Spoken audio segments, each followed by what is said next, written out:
In today's video, we'll be talking about state-dependent learning, which is a psychological phenomenon where information is more easily retrieved or remembered when an individual is in the same internal physiological or psychological state as when the information was first learned. Now, a common example I see of this is when people say they can't play pool or darts sober.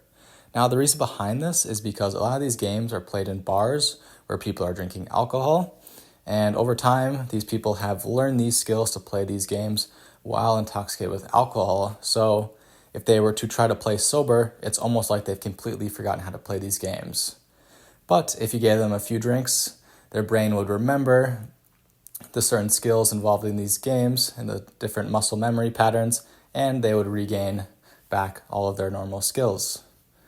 In addition to alcohol, this phenomenon can be seen with caffeine intake.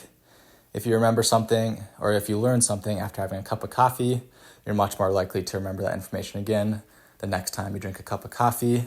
And beyond substances like alcohol or caffeine, this phenomenon can be seen in different mood states. For example, if you learn something when you're happy, you're much more likely to remember or retrieve that information the next time you're happy.